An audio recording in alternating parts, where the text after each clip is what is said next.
Ya, Mat Solar, salah satu artis Indonesia terkena stroke sampai 4 kali. Waduh, ini kira-kira gimana dok? Bisa sembuhkah atau gimana? 4 kali terkena serangan stroke. Serangan stroke berulang bisa terjadi.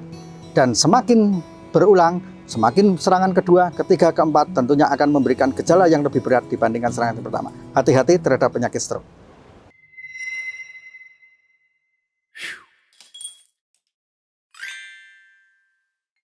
Jangan lupa like, komen, dan subscribe di Agarilus Series.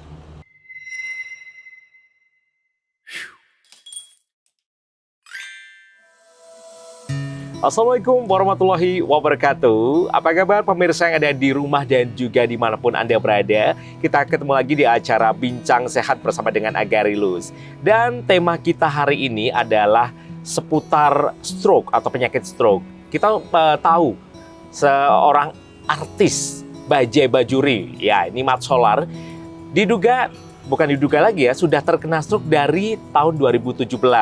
Dan ini stroke merupakan salah satu penyakit yang menjadi momok terbesar untuk seluruh masyarakat Indonesia dan dunia. Tapi jangan lupa sebelum kita melanjutkan obrolan hari ini, untuk pemirsa dan juga pendengar ada di rumah, tetap pantauin di IG kita dan juga TikTok di Agarilus Official, serta di Facebook dan YouTube di Agarilus Series. Baik, sudah hadir di sebelah saya narasumber Dr. Danang. Apa kabar dokter? Sehat selalu, Mas. Sehat selalu. Iya, dokter, kalau kita membicarakan salah satu penyakit, ya ini adalah stroke. Ini merupakan salah satu momok terbesar penyakit yang mengintai. Dan ini sudah diderita sama artis Bajai Bajuri. Mat Solar ini sudah dari tahun 2017 terkena stroke, bahkan dikabarkan tidak bisa berbicara, bahkan dengan komunikasinya dengan menggunakan alat tulis. Oke, kalau kita bahas tentang stroke sendiri, apa itu dok stroke itu? Kalau kita ngomongin tentang stroke ya, bukan 2 stroke atau 3 stroke ya Mas ya. Stroke itu sebetulnya kalau di kedokteran ya itu merujuk pada gangguan di sistem saraf. Oke, gangguan sistem saraf. Gangguan sistem saraf yang mana penyebab paling sering adalah karena terjadi kurangnya pasokan oksigen atau makanan ke pusat saraf kita yang ada di otak. Ya, kekurangan pasokan oksigen ataupun makanan ini bisa timbul karena misalkan karena sumbatan, ya, atau kita sering sebut dengan stroke iskemik, ataupun karena pembuluh darahnya pecah. Pembuluh darah pecah. Pembuluh darahnya pecah. Ya, jadi atau disebut dengan stroke perdarahan atau stroke hemoragik. Nah, kita kan tahu bahwa otak kita ini kan prosesor ya, kalau di komputer itu ya. Di komputer intinya mengendalikan seluruh bagian tubuh kita. Ada pusat bicara di sana, ada pusat gerakan di sana, ada pusat rasa di sana. Nah, tergantung nanti pembuluh darah di otak mana yang mengalami gangguan. Kalau terkena pembuluh darah yang bertanggung jawab pada gerakan, ya akan terjadi gangguan gerakan. Misalkan jadi semper, nggak bisa gerak, seperti itu ya. Kalau terjadi gangguan di pusat bicara, nggak bisa ngomong, cedal, pelo, seperti itu. Terjadi gangguan di pusat penglihatan, bisa terjadi gangguan penglihatan. Di pusat telinga bisa terjadi gangguan pendengaran. Nah, jadi intinya adalah adanya gangguan peredaran darah, terutama di otak sebagai pusat dari seluruh kehidupan kita. Betul. Oke, kalau kita melihat kasus Mat Solar ini bisa mengalami stroke berulang-ulang. Ini gimana nih dok? Kok bisa ya? Dan aduh, kita nggak bisa ngebayangin ya, udah kena serangan stroke bisa terulang gitu. Nah, tentunya ya kan, stroke itu tidak datang dengan sendirinya serta-merta ya. Pasti ada latar belakangnya. Ya, jadi ada yang kita namakan dengan faktor resiko. Ya, faktor resiko itu artinya adalah di mana ketika seseorang punya itu akan memiliki kecenderungan untuk mudah terkena. Nah, paling sering faktor resiko untuk stroke itu adalah penyakit-penyakit hipertensi atau tekanan darah tinggi ya, yang mana tidak terkontrol. Ya, tetapi bisa juga penyebab-penyebab yang lain.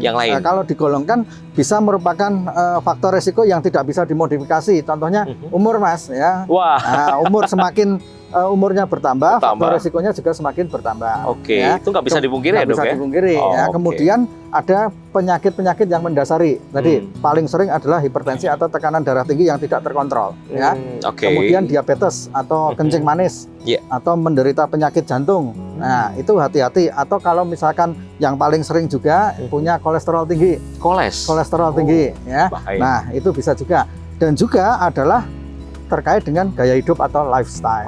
Ya, kurang olahraga, suka makanan-makanan yang berminyak, berlemak, junk food dan sebagainya. Itu kalau cuma punya satu faktor resiko saja, kecenderungan untuk stroke bisa. Apalagi kalau dikombinasi punya berbagai macam faktor resiko. Jadi nambah otomatis peluang resiko untuk terjadinya stroke lebih besar. Kemudian karena terjadi stroke akibat faktor resiko itu, nah biasanya ya kan kemudian akan dirawat ataupun tidak, bisa saja pulih ataupun tidak pulih, bisa terkena juga akan berulang sepanjang faktor resiko itu masih ada.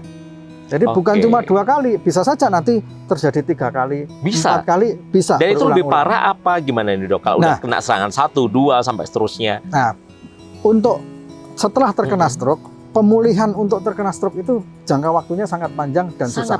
Ya, karena sel-sel saraf di otak itu regenerasinya itu berprosesnya sangat cukup lama. Nah, apabila terkena serangan yang kedua atau bahkan ketiga, tentunya yang pertama saja belum pulih. Nah, ya, yang masih pertama kena serangan lagi ya, betul, terkena lagi. Nah, tentunya biasanya serangan kedua dan serangan berikutnya itu otomatis akan memberikan gejala yang lebih berat dibandingkan yang pertama, sampai kemudian faktor resiko sampai terjadi kematian itu juga sangat besar sekali. Sangat besar ya. Dan kalau boleh kita menyimak lagi, apakah ini faktor keturunan apa memang gimana nih dok? Salah satu penyebab stroke ini. Penyebab stroke keturunan itu tidak serta-merta bahwa kalau misalkan ayah, bapak, ibu kita atau nenek moyang kita terkena stroke, kita akan langsung kena stroke. Tetapi ya kan, secara epidemiologis yang memiliki keturunan terkena stroke memiliki peluang lebih besar dibanding yang tidak ada riwayat keturunannya. Jadi hanya merupakan salah satu faktor resiko, tapi tidak otomatis diturunkan ya. Langsung ya. Betul. Nah, ada nggak faktor resiko yang lain tadi Mas? Ya. Tapi walaupun, jadi pertanyaannya, kesimpulannya, walaupun pendahulu kita atau keturunan nenek moyang kita dulu ada stroke, belum tentu juga. Belum tentu juga kita akan terkena stroke sepanjang kita bisa mengelola faktor risiko yang kita miliki. Kalau dibilang bisa disembuhkan sehingga dok, kalau orang udah terkena stroke nih, bisa sembuh total atau kira-kira berapa persen tingkat kesembuhan dari orang yang sudah terkena stroke ini? Ini tergantung pada waktu terjadi serangan stroke. Ya. Jadi serangan stroke itu kan menyerang sel saraf pusat kita di otak. Nah, itu ada yang namanya golden period, Mas. Golden period itu artinya waktu emas. Ya, pada saat mulai gejala awal, kemudian mendapatkan penanganan yang semakin cepat di dalam golden period, biasanya sekitar 4-5 jam. Nah, ini waktu-waktu kritisnya. Waktu kritis. Dari mulai awal serangan. Begitu setelah 4 jam 5 jam golden period itu terlewati, otomatis akan memberikan sequel atau gejala sisa yang lebih berat dibandingkan pada waktu ditangani di awal-awal. Nah, semakin awal penanganan stroke itu akan memberikan peluang kesembuhan atau pulih lebih besar dibandingkan penanganan yang lebih terlambat. Makanya golden period ini sangat penting sekali dalam penanganan stroke. Betul. Ini terjadi pada salah satu teman saya atau kerabat, itu ada juga umurnya belum begitu belum begitu tua ya istilahnya. Saya bilang aja gitu. Nah, waktu itu ada lagi nyetir mobil, wah ini ada serangan stroke, itu sampai tidak bisa gerak. Untungnya langsung bisa menepi, dan itu dibawa ke rumah sakit langsung kena penanganan kurang dari 5 jam dok. Berarti itu udah tepat ya dok ya? Udah tepat, betul. Jadi ingat ya, kalau ada gejala-gejala stroke, ya misalkan apa nih dok gejala-gejalanya? Gejala stroke itu paling mudah diingat oleh teman-teman adalah segera ke rumah sakit. Segera ke rumah sakit, Kalau senyumnya itu tidak simetris ya. Nah, senyum tidak simetris. Ada gejala senyum tidak simetris. Ya. Nah, kemudian ya. Ada gerakan kita semper ya, biasanya itu misalkan kelemahan anggota gerak kanan saja, yang kanan kok jadi lebih lemah ini dibanding dengan yang kiri, atau sebaliknya yang kiri lebih lemah dibandingkan yang kanan, itu hati-hati. Ada indikasi juga ya dok ya? Kemudian raya bicara. Nah, bicaranya kalau Nah, contoh cedal, gampangannya nggak bisa ngomong R gitu ya. Lor ril, kidul ril. Nah, kalau sebenarnya tapi mendadak ya, maksudnya ya. Betul, mendadak ya. Nah, kemudian juga adalah pusing. Ya. Pusing. Kemudian juga bisa kebas atau geringgingan kesemutan. Nah, kemudian yang terakhir misalkan ada rabun atau gangguan penglihatan. Ya. Nah, ini jadi salah satu gejala-gejala yang harus diketahui oleh sahabat sehat semuanya. Kalau memiliki faktor resiko, ada hipertensi, ada DM, ada pernah kena serangan jantung, kemudian ada gejala-gejala tadi, harus ya, segera hati-hati. Itu ya? hati-hati. Itu merupakan salah satu gejala stroke. Kalau kita lihat ya stroke, biasanya kalau asumsi stroke biasa, wah ini udah usia senja nih atau udah usia tua nih. Kira-kira seusia kita ya, bisa dibilang 30-40 apa ada indikasi dok? Bisa terkena stroke ya, gitu? Sepanjang kita memiliki faktor resiko tadi. Usia kan hanya salah satu faktor resiko. Ya, tetapi kalau walaupun usianya muda, kalau kita memiliki hipertensi atau tekanan darah tinggi yang tidak terkontrol, nah kemudian kalau DM kita, gula darah kita juga tidak terkontrol. Kolesterol, kalau kolesterol kita juga tidak terkontrol, nah ini bisa menjadi pemicu terjadinya stroke. Jadi jangan mentang-mentang saya kan masih muda, nggak mungkin terkena stroke. Nggak, kalau kita memiliki faktor resiko itu harus hati-hati. Stroke bisa mengintai siapa saja ya. Betul. Baik, kita kembali ke kasus Mat Solar di sini. Nah, Mat Solar ini sekarang sudah dilakukan pengobatan dengan fisioterapi. Nah, ini salah satu jenis pengobatan untuk stroke. Nah, mungkin bisa dijelaskan nih dokter, pengobatan atau jenis apa saja sih untuk penderita pasien stroke ini selain fisioterapi? Ya, apabila terkena stroke, ya kan pada waktu serangan akut atau pada waktu pas kejadian, ingat golden period tadi ya. Golden period. Ya, jangan sampai terlambat lebih dari 5 jam.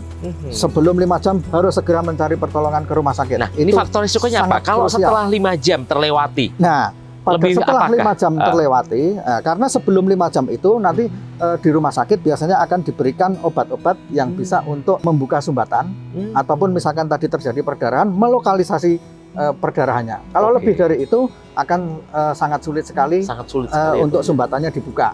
Nah, jadi waktu sangat berharga. Jadi kalau misalkan terkena serangan akut stroke, sudah nggak usah mikir banyak-banyak, nggak usah nyari tetangga, nggak usah, harus segera langsung ke rumah sakit. Ya? Itu harga mati. Kemudian setelah fase akut atau golden period tadi sudah terlewati, nanti setelah itu dirawat di rumah sakit. Nah, setelah dirawat di rumah sakit, nah nanti karena proses pemulihan stroke ini berjalan agak panjang. Ya, itu proses ya dok ya? Betul, biasanya kalau misalkan stroke iskemik atau stroke perdarahan pun biasanya seminggu atau 2 minggu di rumah sakit. Nah, kemudian kan nggak mungkin terus-terusan di rumah sakit kan, Mas? Nah, kalau sudah stabil, ya kan, nah itu baru dilakukan intervensi untuk pengelolaan stroke-nya. Nah, salah satunya adalah dengan fisioterapi. Ya, fisioterapi terutama adalah kalau yang terganggu adalah pusat saraf yang mengatur gerakan. Ya, kan tadi kalau terkena pusat gerakannya kan jadi semper tadi ya. Nah, untuk melatih itu harus dilatih ulang dengan fisioterapi. Kalau dengan yang terkena adalah bicaranya, berarti harus dengan speech terapi. Oh, ada juga? Iya, ada. Oh, tidak harus dengan fisio ya? Iya, fisioterapi itu terutama kan untuk gerakannya. Ya, kemudian kalau untuk terapi bicara, nah itu bisa juga ada speech terapi juga ada. Jadi intinya adalah kembali dari nol ya, bukan SPBU ini ya. Nah, jadi memulai latihan lagi dari awal. Seperti itu. Nah, ini kadang yang dibutuhkan kesabaran dari pasien maupun kesabaran keluarga yang nunggu, Mas. Nah, juga, Mas. Itu juga penting ya. Kita tahu keluarga adalah kerabat terdekat yang selalu ada setiap hari. Itu juga pasti dibutuhkan kesabaran yang ekstra ya dok ya? Jadi stroke itu bukan cuma menyerang orang yang sakit, termasuk keluarganya harus perlu dukungan support kesabaran juga untuk menyembuhkan yang sakit, tapi juga dia juga jangan sampai terkena stres juga. Baik, dokter. Ini juga ada salah satu komedian atau public figure, Kiki Saputri. Ini juga terkena Stroke kuping. itu. Orang tuanya terkena kayak stroke kuping. Iya, gitu itu gimana ya, Dok ya? Nah, sebetulnya ya kan, stroke kuping ini hanya suatu istilah saja untuk orang awam, Mas. Ya, mungkin dokter menjelaskan kepada pasien itu kan kalau bahasa kedokteran kan agak rumit, ya kan? Susah diterima ya? Iya, betul. Jadi kalau secara medis sendiri sebetulnya tidak ada istilah stroke kuping. Ya, tetapi di sana mengarah untuk gangguan pendengaran yang bersifat secara mendadak. Nah, jadi daripada menjelaskan sensorin neuro hearing loss yang secara akut, lebih baik disampaikan saja stroke kuping. Nah, makanya secara bahasa lebih gampang diterima ya. Walaupun misalkan dia datang ke Singapura kan, agak seperti diketawain, sebetulnya nggak pas juga karena ini sebetulnya hanya bahasa bagi dokter untuk menjelaskan kepada pasien biar lebih mudah diterima. Jadi sifatnya kausitik. Jadi untuk lebih mempermudah penjelasan kepada pasien, lebih mudah diterima bahwa itu adalah gangguan kehilangan pendengaran yang bersifat secara mendadak dan cepat. Nah, gampangannya stroke kuping. Stroke kuping ya. Nah, kalau kita berbicara stroke kuping ini, penanganan medisnya seperti apa, Dok? Apakah sama dengan yang tadi dengan visio? Kalau stroke kuping sendiri itu kan biasanya merupakan gejala yang muncul di telinga ya berupa kehilangan pendengaran yang mendadak ya, kemudian misalkan gangguan bicara juga, atau karena di telinga juga ada pusat keseimbangan, kadang juga terjadi gangguan keseimbangan. Nah, ini penyebabnya juga macam-macam juga ya, apakah karena infeksi ya. Kalau penyebabnya infeksi ya berarti biasanya diberikan untuk anti infeksi ya, misalkan penyebabnya bakteri ya dikasih antibiotik ya. Kalau penyebabnya adalah peradangan ya dikasih anti peradangan. Jadi penyebabnya macam-macam. Nah, ini dari sini nanti setelah diperiksa oleh dokter akan menentukan terapi mana yang tepat. Itu. Ya. Berarti kita bisa ambil kesimpulan bahwasannya stroke itu bukan hanya kita mengasumsikan stroke itu lumpuh, nggak bisa gerak. Ternyata ini ada banyak macamnya ya, seperti tergantung kuping, stroke, pusat otak mana, bagian otak mana yang terkena. Ya? Betul. Memang paling sering itu adalah di pusat gerakan ataupun pusat bicara seperti itu. Tetapi bisa juga tergantung tadi, ya kan, pembuluh darah yang tersumbat atau yang pecah itu ada di mana. Berarti kita bisa mengklasifikasi sendiri ya, Dok ya? Iya. Waduh. Nah, ini tips-tips biar kita tidak terkena gangguan stroke secara umum apa nih, Dok? Apa yang harus kita lakukan? Nah, yang paling mudah adalah mungkin mudah juga diingat oleh sahabat sehat Agarilus adalah cerdik ya. Cerdik? Ya, cerdik itu C. Ya, C itu cek kesehatan secara berkala. Cek kesehatan berkala artinya kalau kita punya hipertensi, kontrol tekanan darah kita. Karena ingat, tekanan darah tinggi yang tidak terkontrol adalah faktor resiko terbesar terjadinya stroke. Ya, kalau kita punya kolesterol tinggi, berarti ingat untuk selalu mengecek kolesterolnya. Ya. Kemudian enyahkan rokok. Nah, rokok juga merupakan salah satu faktor resiko terjadinya stroke yang cukup besar karena dia akan menyebabkan pembuluh darah itu lebih mudah pecah. Ya, jadi enyahkan rokok. Kemudian R adalah rajin olahraga. Karena apa? Salah satu faktor risiko terjadinya stroke adalah juga obesitas, Mas. Mas Solar itu kan lemu gino-gino ya. Wah, jadi itu tuntutan ini juga peran kali ya. Jadi ingat ya, obesitas itu juga salah satu faktor resiko. Nah, untuk menanggulangi obesitas salah satunya adalah dengan rajin olahraga. Berrajin olahraga. Faktor paling penting juga adalah D ya, cerdik ya. Tadi D adalah diet. Diet. Nah, diet. Nah, dietnya harus seimbang, jangan sampai kalorinya berlebih. Kalau misalkan berhubungan dengan hipertensi, asupan garamnya juga harus dikurangi. Nah, kemudian I itu adalah istirahat yang cukup. Beristirahat. Betul, istirahat yang cukup, paling tidak misalkan 6 sampai 8 jam. Kerja boleh ya kan, tapi healing istirahat itu juga perlu. Nah, kemudian yang terakhir ini yang paling penting juga dan kadang agak susah adalah kelola stres ya. Kelola stres. Stres. Ingat untuk selalu happy. Nah, seperti hari ini kita ya. Iya, kita lagi healing-healing ke Tawangmangu di The Bridge. Ini tempatnya enak sekali. Dingin dan juga kita selain bekerja bisa healing juga ya, Dok? Iya, betul. Jadi harus seimbang. Nah, gitu ya. Jadi ingat cek kesehatan berkala, enyahkan rokok, rajin olahraga, diet, istirahat cukup, dan kelola stres. Cerdik. Nah, sekarang dokter, ini ada istilah mitos atau fakta nih. Katanya dengan menusuk jarum di jempol atau bagian jempol dan telinga dapat mengatasi serangan stroke. Nah, itu mitos, Mas. Mitos ya? Mitos. Tidak ada hubungan antara jempol dengan kejadian stroke. Ingat, kalau begitu serangan stroke harus segera ke rumah sakit. Ya, golden period di bawah 5 jam. Nah, itu. Oke, dan ini juga ada istilah mitos atau fakta, stroke hanya menyerang orang dewasa. Nah, itu juga mitos. Mitos? Iya, jadi faktanya adalah stroke bisa saja terjadi baik itu pada usia muda maupun pada usia tua. Sepanjang ada faktor resiko, ya, semakin banyak faktor resiko yang kita punya, berarti stroke akan semakin membayangi atau menghantui Anda. Waduh, luar biasa sekali, dokter. Terima kasih sekali. Iya, Aduh, dokter, kita udah membahas tentang stroke hari ini dan juga segala penanganannya. Tips-tipsnya tadi sudah luar biasa. Dan pemirsa Anda di rumah, demikian tadi obrolan kita bersama dengan Dokter Danang, di mana hari ini kita membahas tentang materi stroke bisa melanda siapa saja. Dan jangan lupa selalu saksikan kita di Instagram dan TikTok di Agarilus Official, serta Facebook dan YouTube di Agarilus Series. Dan akhirnya saya Arya Prastawa, kita undur dulu dokter, kita akan ketemu lagi, kita bakal ngobrol-ngobrol seputar kesehatan dokter. Ya. Baik. Salam sehat. Ya, dan akhirnya saya Arya Prastawa, dan di sebelah saya ada dokter yang ganteng sekali, Dokter Danang. Terima kasih atas perhatian Anda, kita ketemu lagi di lain kesempatan. Bye-bye.